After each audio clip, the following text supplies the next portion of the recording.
officiellement officieux et officieusement officiel. Welcome to Gojo TV.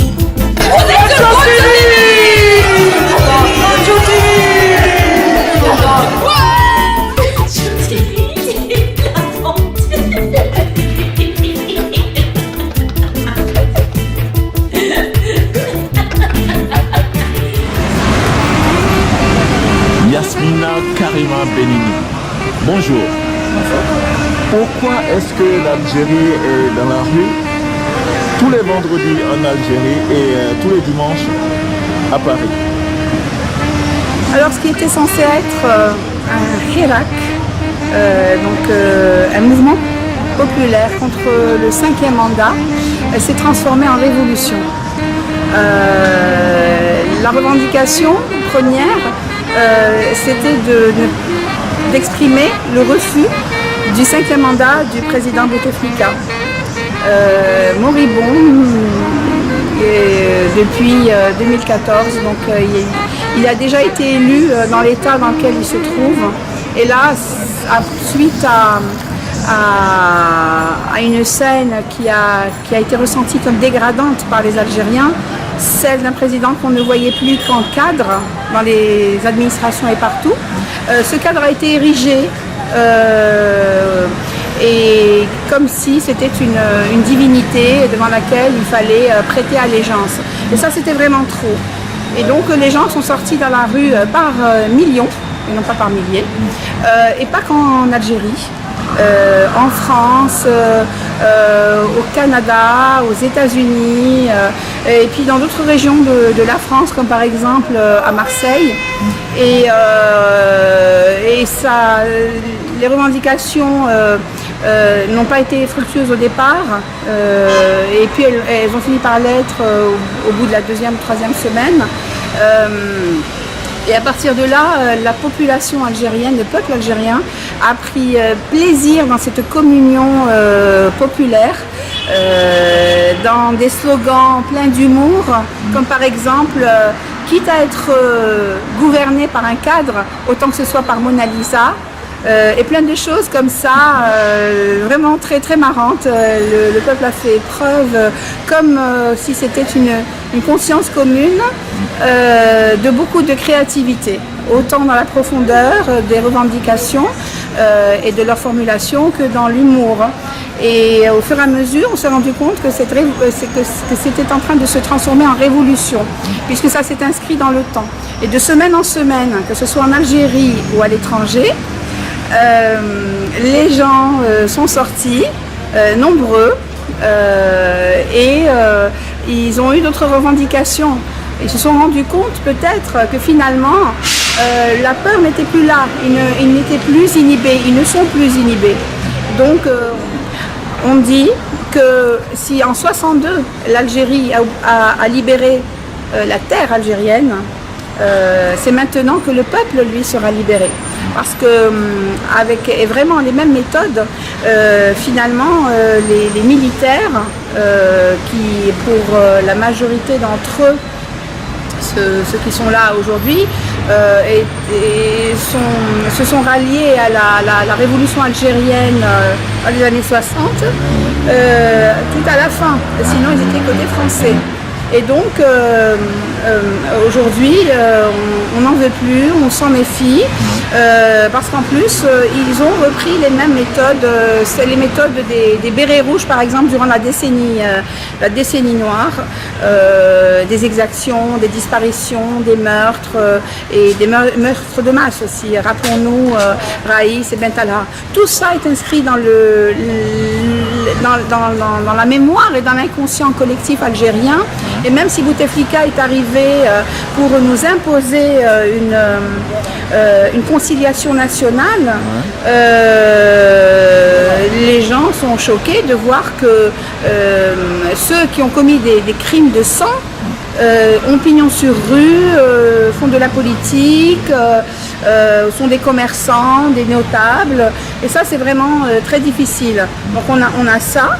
donc une période des cendres mal éteintes, aussi bien pour la décennie noire que pour tous ces vols. Ce ne sont pas des larcins, hein. C'est vraiment des vols à l'échelle de PIB de certains pays. C'est-à-dire que vraiment la manne pétrolière, ils l'ont faite sienne en partie. Les dessous de table, tous ces marchés qu'ils attribuent au prix le moins compétitif, le moins arrangeant pour les Algériens, en contrepartie de pots de vin, etc. Et ça à tous les étages, aussi bien des civils que des militaires. Et alors les militaires qui ont commis vraiment des exactions terribles aussi, parce qu'on parle des islamistes, mais il y a des théories et aussi des éléments qui laissent à penser que certaines choses qu'on attribue aux terroristes sont du fait du pouvoir. Voilà, il y a pléthore de livres à ce sujet. Pour ceux qui pensent que ça dure depuis trop longtemps, eh bien le nombre, c'est ce qui change la donne, et aussi la durée, l'entêtement, le souffle long des Algériens, aussi bien en Algérie qu'à l'étranger. Rappelons-nous que dans les années 50-60, la révolution s'est aussi faite à l'étranger. C'est aussi faite avec les Algériens qui étaient en France, qui travaillaient en France. Et donc aujourd'hui, c'est encore vrai. Ça ne se fera pas sans nous. Et les Algériens de la diaspora, puisque moi je me trouve en France. Ensuite, le souffle long a apporté ses fruits. Donc il y a eu d'abord la démission, enfin on l'a démissionné, entre guillemets, de Bouteflika, donc pas de 5e mandat. Le pouvoir qui s'entêtait à conserver les dates des élections en avril a été contraint de les reporter au 4 juillet. Le peuple a demandé à ce que certains articles de la Constitution soient appliqués, comme par exemple le fait que le président était malade, c'était fait. Seulement voilà, l'article 7 et 8 de la Constitution algérienne stipule que les Algériens sont maîtres de leur destin et qui peuvent participer à la refonte de la Constitution et des institutions, etc. Donc ça, on le met sous le tapis. Gaïd Salah est le chef d'état-major, le général Gaïd Salah. Donc il a imposé aux Algériens un président, un gouvernement, etc. Et de ça, nous ne voulons pas. Les Algériens ne veulent pas de ça. Les élections du 4 juillet ont été annulées. Et nous nous retrouvons, l'Algérie se retrouve dans un vide constitutionnel. Le vide constitutionnel, c'est quelque chose de très dangereux. Oui. Mais le peuple algérien voudrait s'organiser, pour la transition, d'autant que beaucoup de politiques et de personnalités de la société civile disent que nous sommes déjà dans une phase de transition. Que tout ça veut dire que tant qu'il n'y a pas encore eu d'élection, est-ce que vous allez toujours être dans la rue? Parce qu'on a tout déballé, mais on ne sait pas l'objectif principal, je ne le connais pas. Le but ultime, ouais, c'est que, à notre slogan d'ailleurs, c'est-à-dire vous partirez tous. Tous, ça ne veut pas dire l'administration par exemple, ouais. Mais, ça ne veut pas dire non plus les institutions, mais ça veut dire le sommet de la pyramide, ouais, du pouvoir. Et cette pyramide-là, avec ses symboles, ces personnages emblématiques, en effet, elle doit changer. On a besoin de nouvelles têtes parce que dans l'armée, c'est une armée qui a beaucoup dépensé en formation, qui a les moyens, et il y a donc des compétences qui ont été mises à la retraite avant 50 ans, pour que les octogénaires, comme Gaïd Salah, c'est un octogénaire, hein, il a 80 printemps. Et il s'accroche toujours, et pour d'autres c'est pareil, qu'ils soient dans le civil ou militaire. Et donc, il faut que ça change. Et il y a des forces à l'intérieur de l'armée, il y a des compétences, il y a des patriotes. Et s'ils ne s'expriment pas encore ouvertement, ils sont là pour que les choses changent. Mais pour que les choses changent, est-ce que c'est à partir des élections ou bien comment est-ce que ça peut changer? C'est ça la question. Ça devra changer d'abord, et c'est ce que la population veut. C'est pour ça qu'on n'accepte pas non plus certaines figures emblématiques comme les deux avocats, Maître Bouchachi et Maître Assoul, Madame Assoul, donc Maître Assoul. Alors Karim Tabou, il y a vraiment des figures emblématiques de cette révolution, mais ils ne s'avancent pas encore parce que d'abord le préalable, c'est qu'ils partent tous d'abord, tous ceux de la pyramide, là, en haut de la pyramide, oui, doivent d'abord partir. Je suis d'accord, mais comment ils vont partir? C'est ça? Ils vont partir comme ceux qui sont partis déjà, c'est-à-dire en démissionnant, en partant. Et d'ailleurs, parmi les gens qui s'expriment, il y en a qui prônent le pacifisme jusqu'au bout, d'autres qui prônent la non-violence. Et la non-violence, c'est pas le pacifisme, hein, c'est le pacifisme jusque là où c'est possible, oui, pour que les choses changent. Et il y en a qui parlent déjà comme Ramani, qui parlent de pendre ou d'exécuter certains, comme par exemple Kadhafi et Saddam Hussein. Il y en a qui considèrent qu'on doit les arrêter par la façon forte. Et d'autres, et ils ont bien raison pour l'instant, il n'y a pas de raison de le faire.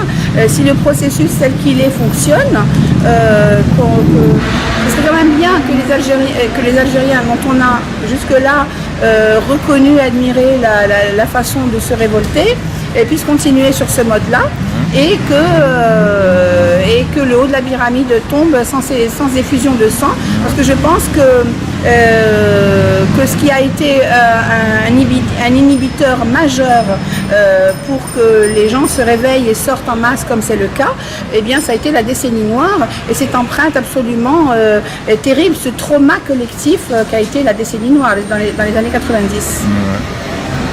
Ok, on pourrait dire que donc la révolution, ça pouvait contribuer à faire démissionner. C'est ça, en fait. Ça contribue pas. Pousser les gens à démissionner. Les gens exigent, le peuple exige le départ de ces gens. Donc il faut qu'ils démissionnent. Sinon, s'ils ne démissionnent pas, on va arriver à la violence. Je vais vous donner un exemple. On considère que si Gaï Salah a fait mettre en prison Tartag et Toufik, c'est essentiellement parce que ces deux-là comptaient faire un coup d'État contre lui. Donc, quelle que soit la façon qui se débrouillent entre eux, mais ils doivent partir. Et quelle que soit la façon dont ils partiront. Il y a plein de gens qui se sont déjà sauvés comme des lapins, que ce soit en Espagne ou en France ou ailleurs. Ils ont des comptes offshore bien garnis et des comptes en banque tout court dans les grandes capitales occidentales. Et autres, et ils comptent bien s'en aller. Alors justement, certains leur disent partez, on ne vous demandera même pas de compte, partez, puis d'autres disent non, vous devrez tout rembourser. Et il y a aussi des gens qui parlent de les juger autrement que dans des cours spéciales, autrement que dans des cours martiales, et qu'ils payent, que ces cours soient en Algérie d'ailleurs ou à La Haye, mais qu'ils paient même si c'est par l'exécution, parce que l'exécution, la peine de mort existe encore en Algérie. Donc tout ça leur fait très peur, et chacune des deux parties est jusqu'au boutiste, parce qu'il s'agit de sauver sa peau. Ok, merci madame. Je crois qu'on va suivre l'événement et puis voir jusqu'où on ira, d'accord? Oui, et puis nous avons besoin de la solidarité de toutes les sociétés civiles, quels que soient les pays, qu'ils soient la fameuse main extérieure dont on parle ou pas, peu importe les dirigeants, ce qui compte pour le peuple algérien, c'est la solidarité des autres peuples, et qui puissent peser aussi auprès de leurs propres gouvernants pour que pour ne pas recevoir les grands voleurs, les gens qui ont fait que l'Algérie soit économiquement exsangue, alors que c'est un pays riche et puissant. Merci. À très bientôt. Rock and rock and rock and rock.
Gogyo TV へ。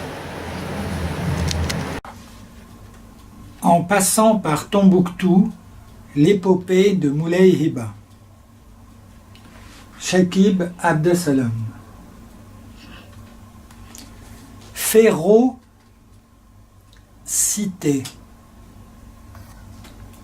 Je suis nomade. Ils ont tracé une frontière entre l'hivernage et mes parcours d'estive. Ils ont posé là des blindés et des hélicoptères. Ils veulent combattre les saisons. Et voici nos perles de la rue. Hello, Yeah. my name is Gigi. Yeah, man. Playing for the man here. Yeah. Thank you.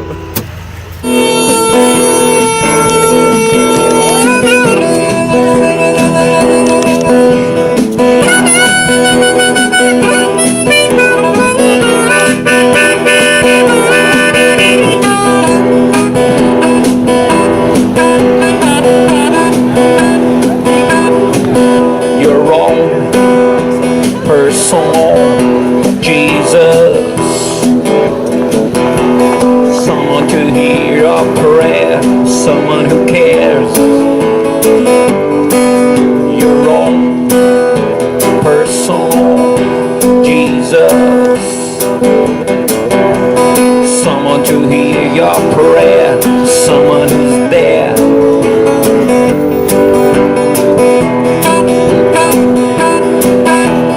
Feeling unknown and you're all alone, flesh and bone by the telephone. Lift up the receiver, I'll make you a believer. Take second best and put me to the test. Things on your chest, you need to confess.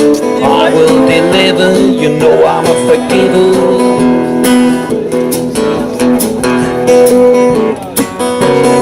Reach out and touch faith.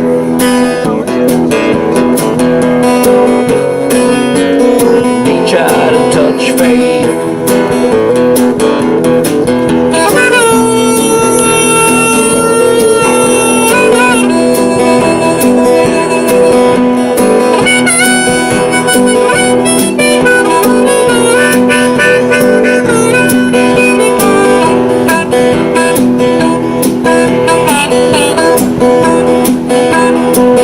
Your own personal Jesus, someone to hear your prayer, someone who cares. Your own personal Jesus, someone to hear your prayer, someone who's there.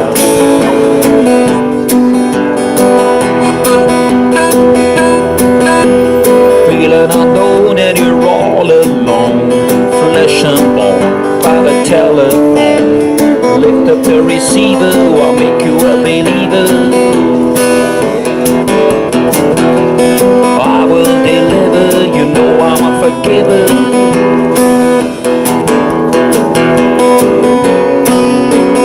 Reach out and touch faith.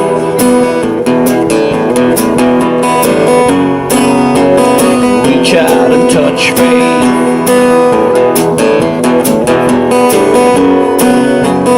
Reach out and touch faith.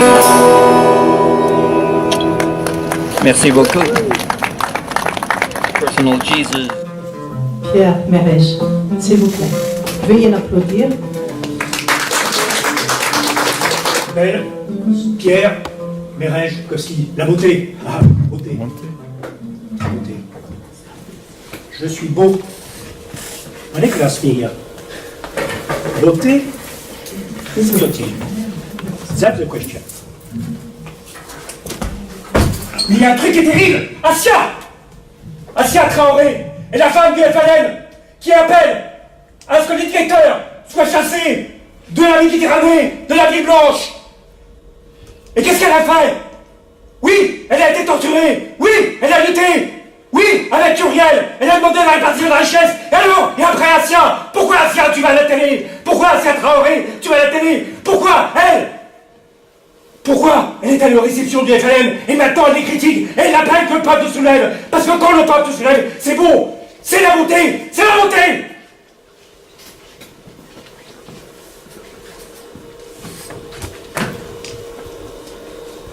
Je suis beau.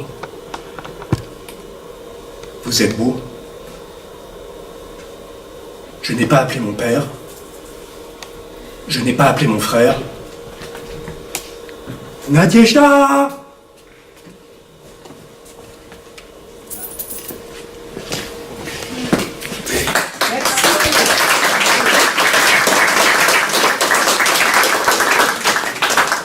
Bah, quelle télé? Télé? Moi, je passe pas sur des télés, moi. Non, mais... Et voici maintenant ça trop tard.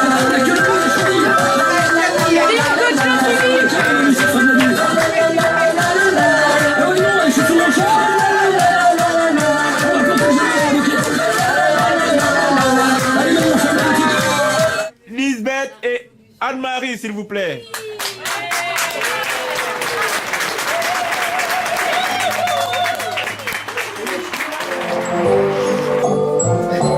Sammy loopt niet zo gebogen, denk je dat ze je niet mogen?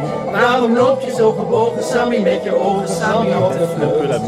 Hoog, Sammy, kijk omhoog, Sammy, want daar is de blauwe lucht. Sammy loopt niet onderwegen, zo verlegen door de regen. Waarom loop je zo verlegen, Sammy, door de stegen, Sammy van de stad? Hoog, Sammy, kijk omhoog, Sammy, want dan word je lekker nat. Sammy, kromme Sammy, dag Sammy, domme Sammy. Kijk niet om zich heen, doet alles alleen en vindt de wereld heel gemeen. Sammy wil mij niet horen, zich door niets storen. Toch voelt hij zich soms verloren, Sammy, hoge toren, Sammy kan het aan. Hoog Sammy, kijk omhoog Sammy, want daar volgen lacht de maan. Sammy wil met niemand praten, maar toch voelt hij zich verlaten. Waarom voel je je verlaten, Sammy, op de straten, Sammy van de stad? Hoog Sammy, kijk omhoog Sammy, want dan word je lekker nat. Sammy, kromme Sammy, dag Sammy, domme Sammy. Kijk niet om zich heen, doet alles alleen en vindt de wereld heel gemeen. Sammy wil heus wel veranderen, maar is zo bang voor de anderen. Waarom zou je niet veranderen, Sammy, want de andere Sammy zijn niet kwaad. Hoog Sammy, kijk omhoog Sammy, want dan wordt de nacht te laat. Sammy loopt maar door de nachten, op een wondertje te wachten. Wie zal dit voor jou verzachten, Sammy, want jouw nachten, Sammy, zijn zo koud. Hoog Sammy, kijk omhoog Sammy, en dan is het lang van je hart.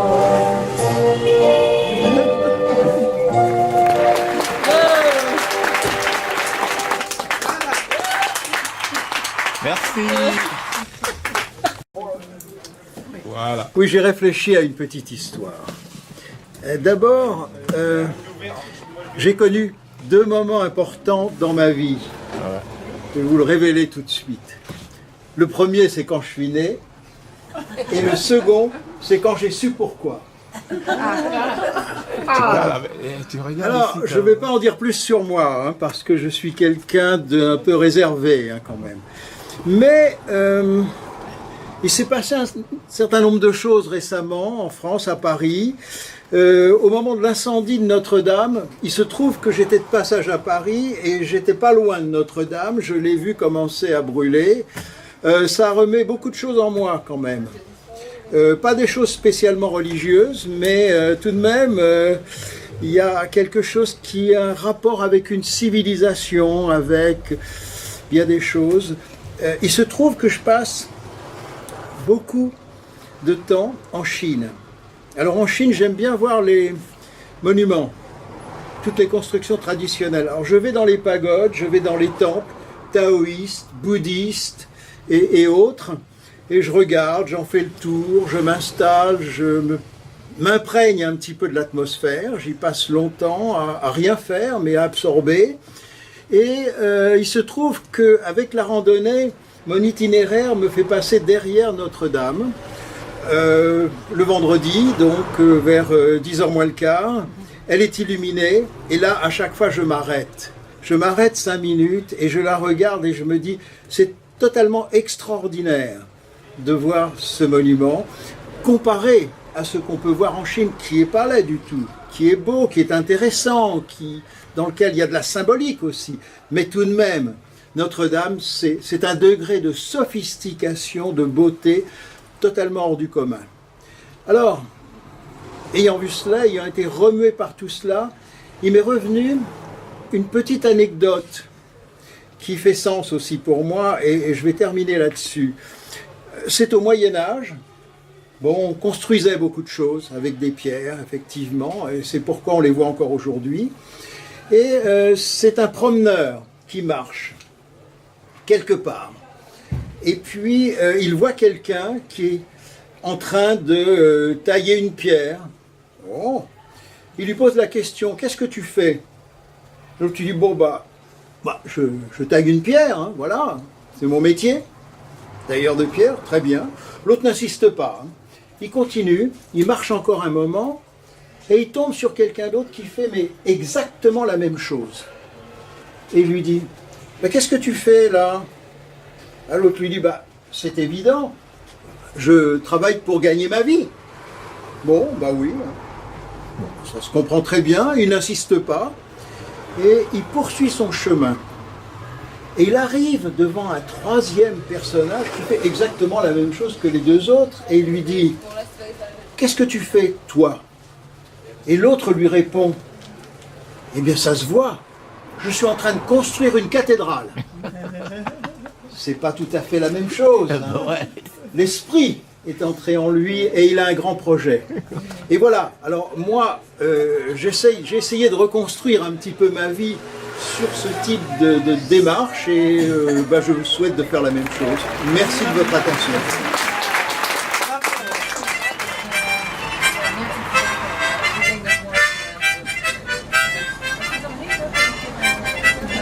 Que venez-vous chercher, garçon de la montagne? Que venez-vous chercher si vous ne dansez pas? Si vous ne dansez pas, garçon de la montagne, si vous ne dansez pas, allez-vous-en là-bas.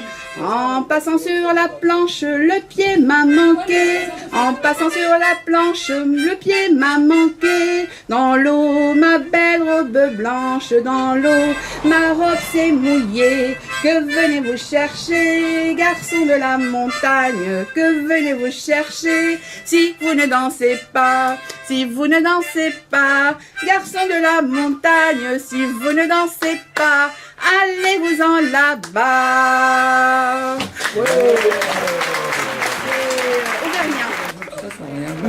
Et comment ils font les autres? Bon, allez. Non, mais tu peux enlever la bande. Hein. Peut-être tu devrais chanter. Allez, attention. Que... Je pars, là. Vas-y. Je pars. Le magicien vient voir. Ah ouais, Il va bien voir. Là, j'ai fait pareil, 5 mouvements, un comme ça, un comme ça, un comme ça, un comme ça, et il recommence avec l'autre, et forcément, on retrouve le même désordre, simplement comme il a renversé ce truc, il n'y a plus rien à dire. Non, mais quand j'ai vu le mettre de côté orange, je dis là, c'est bien, là, déjà. C'est bien. Et là, il va être perturbé pour longtemps. Oh. Non, mais ça va. J'en suis où, là? Là, c'est bon. Là, c'est bon. Je me rappelle plus, mais voilà. À Clichy, sur un vélo gris. À Maubert, sur un vélo vert. À Saint-Leu, sur un vélo bleu. À Montrouge, sur un vélo rouge. À Clamart, sur un vélo noir. À Cachan, sur un vélo blanc. Gare du Nord, sur un vélo d'or. Place Vendôme, sur un vélo jaune. En cortège, sur un vélo beige. Mais à Saint-Germain-des-Prés, j'y vais à pied.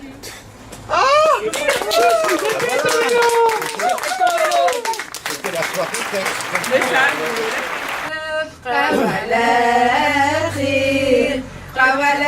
خير واحنا مشينا واللي يحبنا يلف علينا ابقوا على خير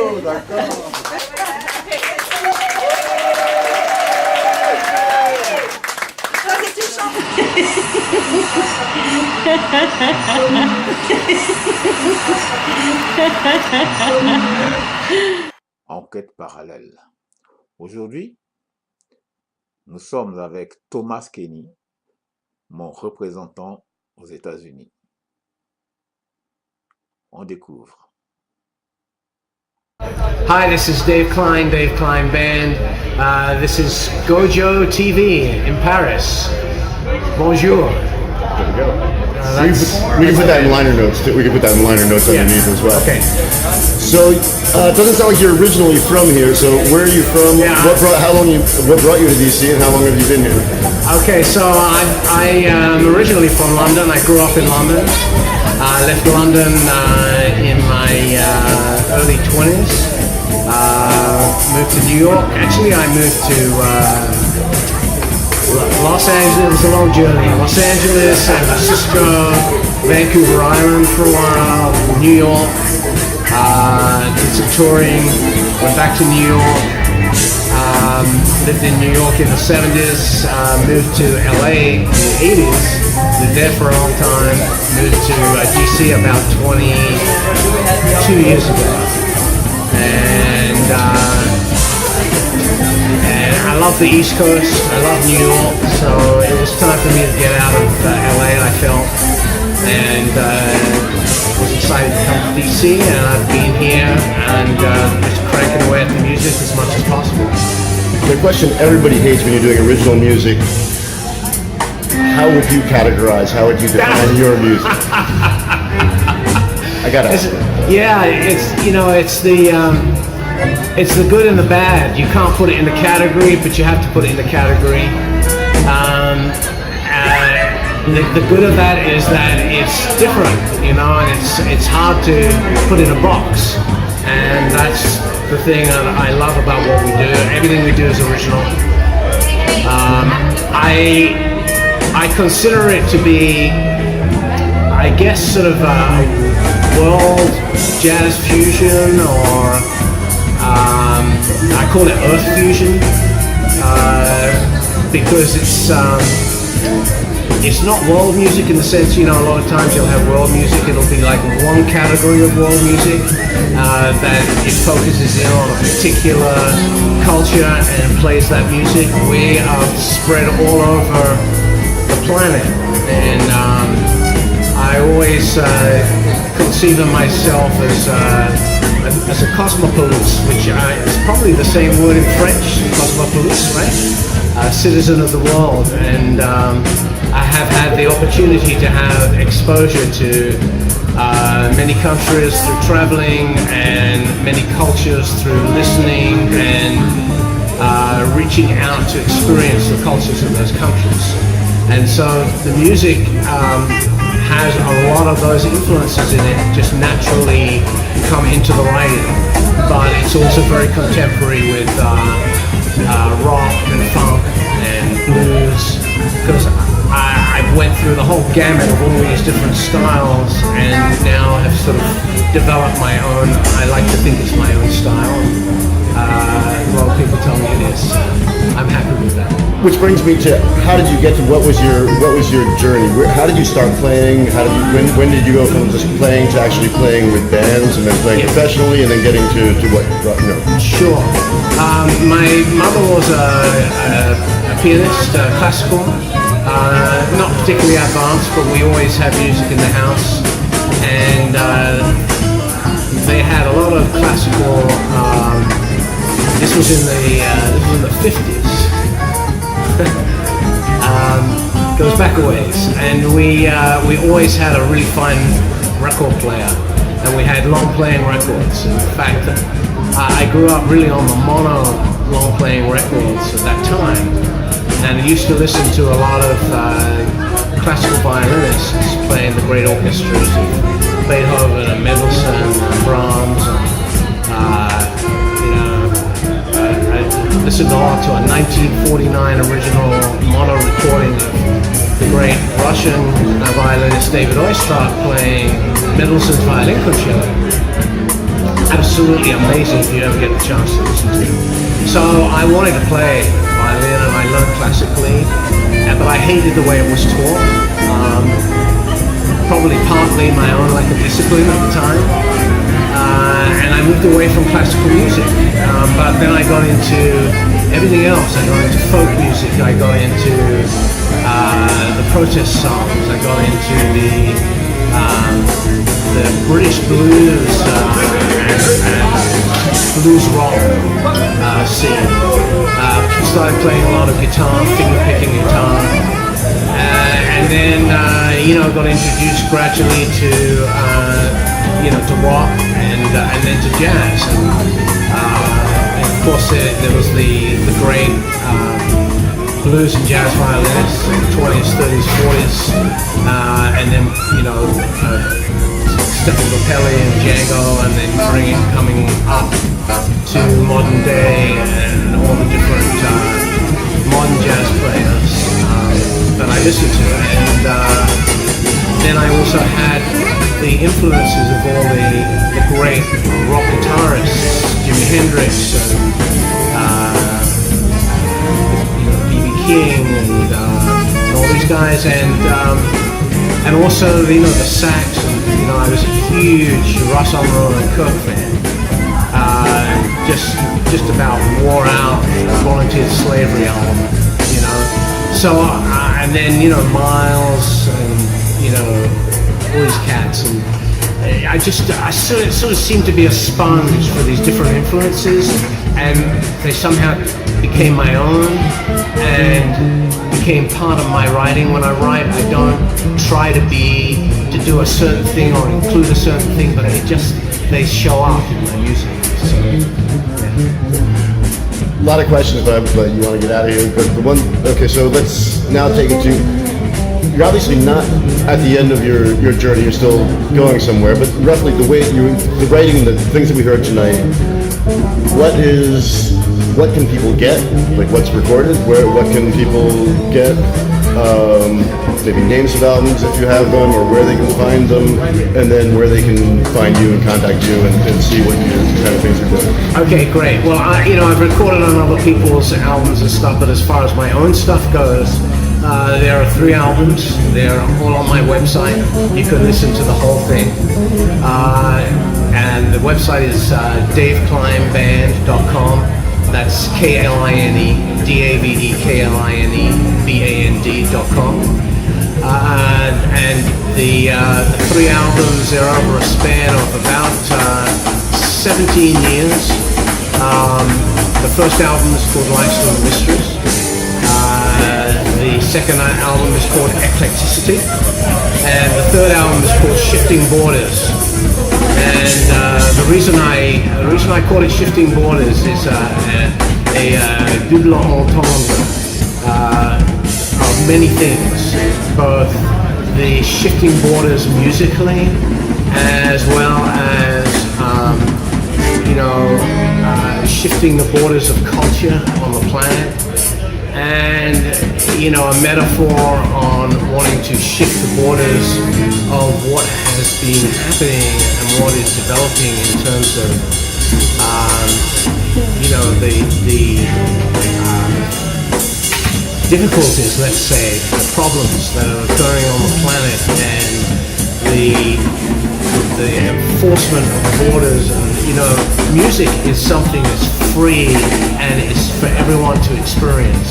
And when you see people who are in trouble and they are stuck in their situation and they can't move beyond it because no one cares or not enough people care, that's a real issue for me.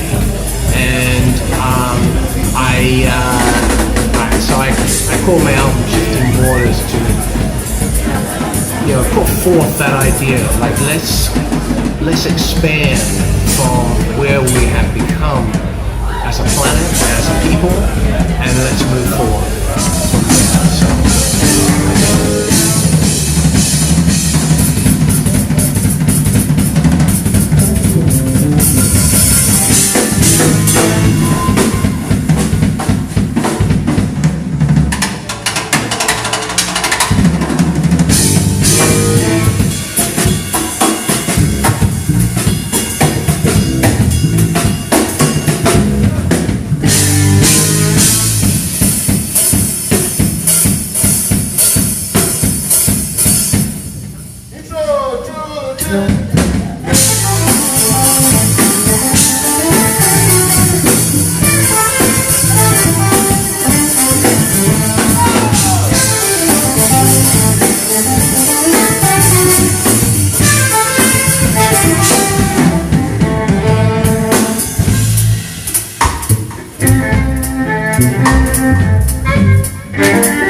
maintenant, voici Myrto Sauvageau dans le rôle de Zora, l'astrologue. Je suis Zora, astrologue, et je tiens à communiquer ma vision à Monsieur le Président. Monsieur le Président, un peu de poésie dans ce monde terrible, hein? C'est l'année des 13 lunes. Vous avez beaucoup de chance. Vous êtes près de moi et je sens un rêve en vous. Non, ça n'est pas un rêve, c'est pas votre genre, c'est une scène de film. Je vois un cercle, peut-être le symbole d'une secte, un cercle en métal, et dans ce cercle passent de petites créatures à oreilles pointues, et ce cercle s'appelle la porte des étoiles. Ah, vous rêvez. Vous êtes sur une planète où il y a 3 soleils, et l'un des soleils est noir, il y a un soleil noir. C'est une planète où tout est calciné, parce que comme il y a 3 soleils qui envoient une lumière mauve, les plantes font leur photosynthèse à l'envers. Il y a d'immenses plantes noires, enrobées d'une vapeur violette, et le ciel est d'une beauté telle que la végétation en meurt. Le ciel est comme pourpré d'amanite phalloïde. Il est veiné de fiel, il est veiné de mort. Et dans ce mauve presque innocent, un petit lézard avance. C'est un lézard jaune. Sur cette planète, il y a un fleuve noir, et je vous déconseillerais de vous baigner dedans. Les habitants de cette planète sont des télépathes. C'est votre planète à vous, c'est la planète qui vous a fait, c'est là où vous allez aller. Sur cette planète, il y a des gens qui ne sont pas végétariens. Et lorsque vous irez les rencontrer, vous aurez du mal, dans un premier temps, à discuter avec eux. Vous aurez du mal parce que vous n'êtes pas habitué à cette forme d'expression télépathique. Vous êtes un petit peu télépathe, naturellement, puisque vous êtes un homme de pouvoir. Vous êtes un petit peu télépathe, mais quand vous irez les voir, vous comprendrez que ça n'est rien à côté. Viendront Néron, Jules César. Et après, vous allez rencontrer Jésus, qui était un grand homme de pouvoir et qui vous expliquera vraiment comment on manipule les foules. Il était Capricorne, c'était quelqu'un qui gravissait les montagnes. Vous savez que les Capricornes sont plus têtus que les Jupitériens. Vous savez que derrière leur humilité se cache une ténacité et une ambition sans limite. Vous savez que le vrai, l'unique homme d'État, Jésus-Christ, était une chèvre dirigée par Saturne. À côté de Jésus-Christ, vous êtes un misérable. Jésus-Christ était un grand télépathe, car c'était son Père qui lui avait donné la clé du cœur des gens. Et quand vous verrez Jésus-Christ, vous sentirez autour de vous des phrases qui vont venir et vous envelopper. Ces phrases sont des phrases d'une grande bonté, mais elles ne vous rendront pas meilleurs, elles vous rendront plus sournois.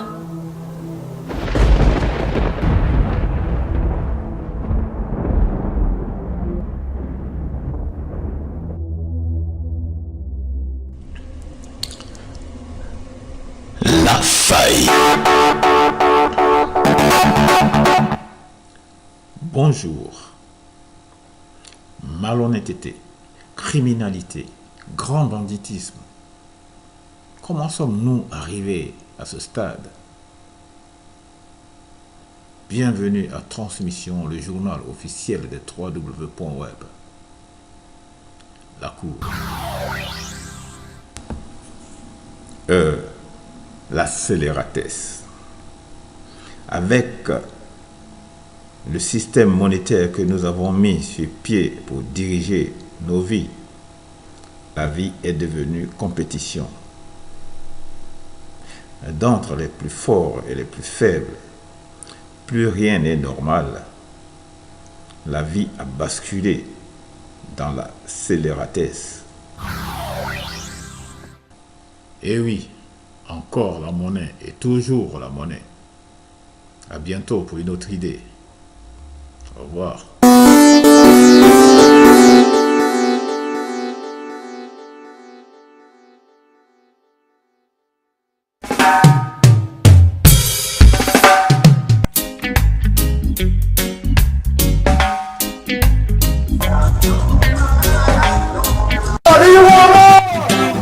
Bonjour, c'est Loala pour vous montrer le mini-festival reggae. Reggae music international. Pour les noirs, pour les blancs, les petits et les grands, les gentils, les méchants. Tout le monde dans la danse, sinon...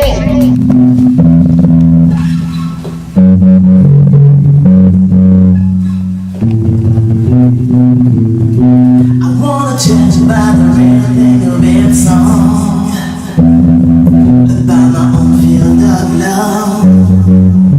I say that's what people keep smiling and rocking.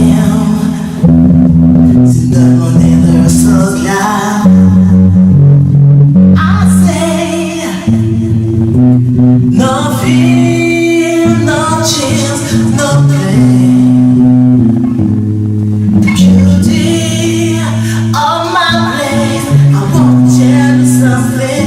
Welcome to my world, no past, no rain. In the sky of my life, welcome to my world, in my own world. Well, the sun is so bright, I found my everything, my everything. I wanna show you my conviction and affection. Can you feel my piece of my wine? I say yeah. I have a with my revelation, my lover. I found no reasons to lie. I say my dear, don't cry, just smile. The beauty of my life, I wanna be by your side. Welcome to my world, no clouds, no rain. In the sky of my life, welcome to my world, in my own world.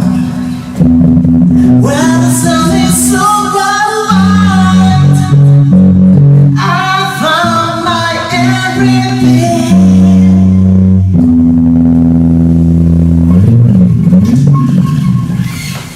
Thank you very much. Tout ce que tu dis. Ag. Je m'appelle Tess.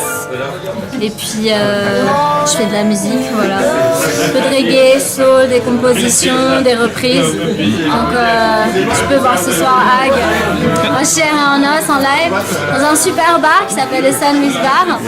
Voilà. Puis un peu de monde ce soir, ça fait plaisir, de la famille, des amis. Let's have it all, get along, and then I can play for the cat.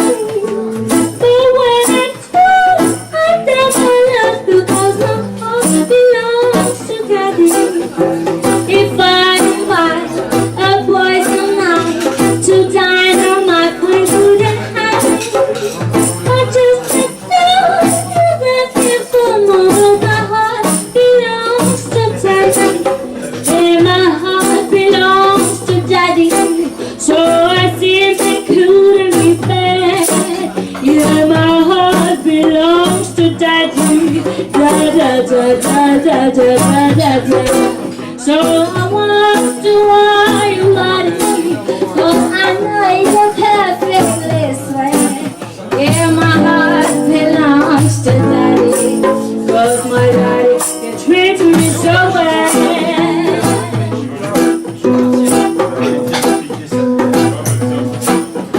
Let's have it on, a game of golf. I'll make a play for the county. But when it's good, I dance for love through my heart. Belongs to Daddy. If I invite a boy tonight to cook up from his kitchen ladder, this Spanish food is so very nice. But my heart belongs to Daddy. Yeah, my heart belongs to Daddy. So I simply couldn't be bad. Yeah, my heart belongs to Daddy. Da da da da da da da da. So I want to want you, Daddy, 'cause I know you.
ces arguments de couleur et de race sont des arguments moyenâgeux et je ne sais pas comment des jeunes aujourd'hui peuvent encore utiliser des arguments de ce genre. Je pense qu'aujourd'hui, c'est pas l'argument, il vient d'une frustration, une vraie frustration de la communauté noire qui se reconnaît pas dans le monde. Et du coup, voilà, c'est une colère qui monte. Pour moi, je la trouve légitime. C'est dommage qu'elle soit là, mais elle est légitime malheureusement. Voilà, il va falloir composer avec. Mais ce que je voulais que tu dises dans cette interview, c'est qu'au départ, Rasta, ça n'a pas été créé, fondé autour de ça. Voilà, c'était aussi un mouvement de libération des peuples, mais c'était pas seulement le peuple noir. En Jamaïque, ça a été, voilà, c'était les conséquences de l'esclavage. Et l'esclavage a fait de nombreuses victimes dans les pays africains, mais pas que. Les Indiens ont été déportés, les Chinois également. La Jamaïque, on est un gros exemple et le pinacle, voilà. Et c'était ça, c'était libérez-vous de vos chaînes, vous êtes responsable de vous-même. L'interdépendance, c'est la clé. Le respect et l'amour, c'est la solution. Oui. Oui. C'est comme ça que j'ai compris cet ouvrage, en tout cas. Oui, en fait, c'est difficile de se rendre compte à distance parce que je pense que l'argument Black is Beautiful, c'était un argument vraiment important et il fallait passer par ce truc de couleur, de réhabiliter la couleur. Moi, un des titres les plus magistraux de reggae, c'est Is It Because I'm Black? Bon, c'est écrit par un Américain, mais bon, ça représente tellement bien ce mouvement et ces souffrances qui ont duré quand même des centaines d'années et qui continuent à durer. Mais moi, ma solution, si je peux me permettre là de parler de ma façon de voir les choses et puis de celle de Bill, je pense qu'il ne faut pas se fatiguer avec la colère. La colère, ça te bouffe ton énergie. La colère, ça détruit l'amour ou ça l'handicape sérieusement. Compare la situation des Noirs à la situation des femmes. Vous savez bien, Yoko Ono disait Woman is the nigger of the world. La femme est le nègre du monde. C'est vrai. Moi, j'ai décidé depuis longtemps de ne plus être en colère du fait que je suis une femme et du fait qu'en tant que femme, on me refuse ceci, en tant que femme, on ne m'écoute pas, en tant que femme...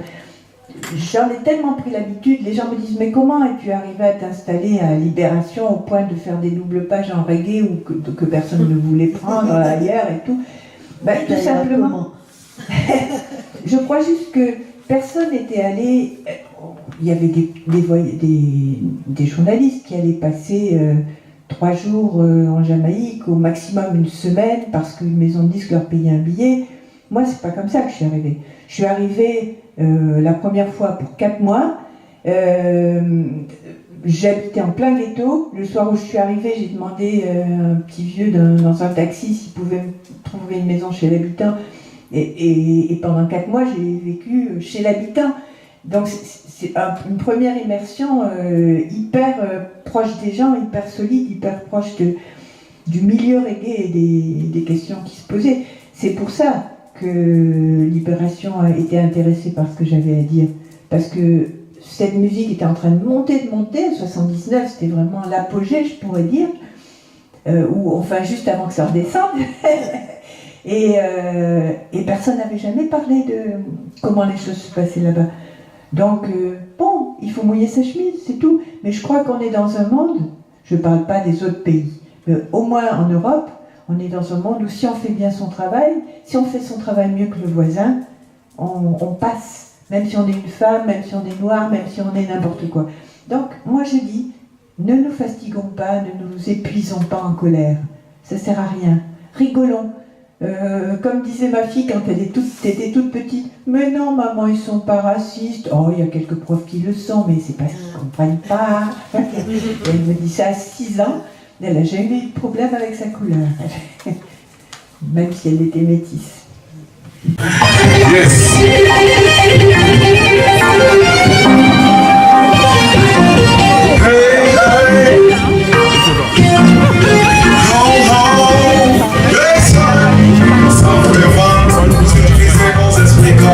Ça fait mal, vous savez la division entre nous, ça fait mal.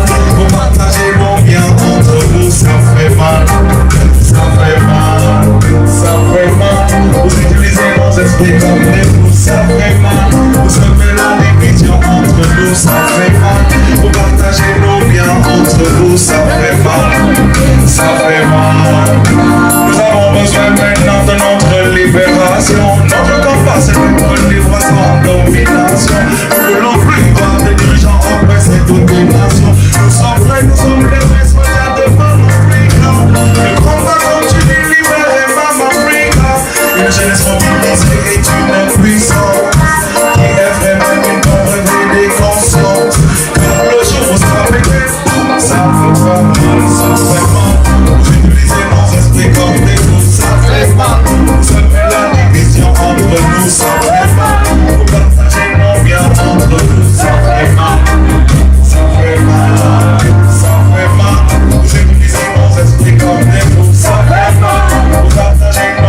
bien entre vous, ça fait mal, ça fait mal.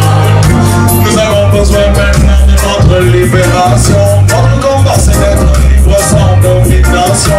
Nous ne voulons plus voir des pigeons oppresser toute une nation. Nous sommes prêts, nous sommes les vrais soldats de Maman Africa. Le combat continue, libérer Maman Africa.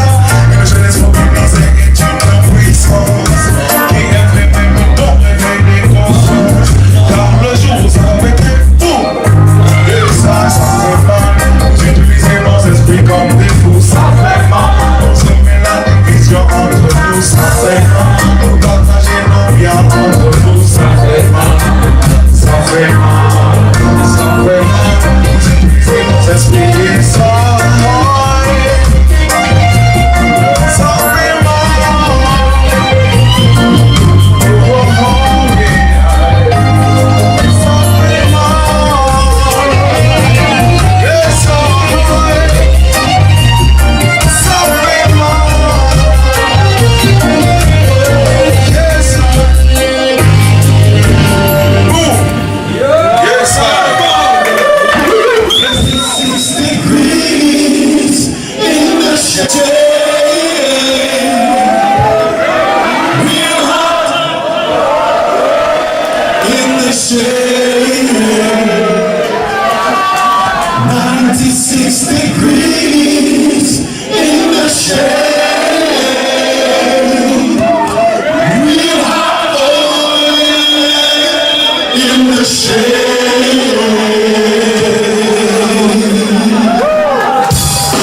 À bientôt sur Gojo TV.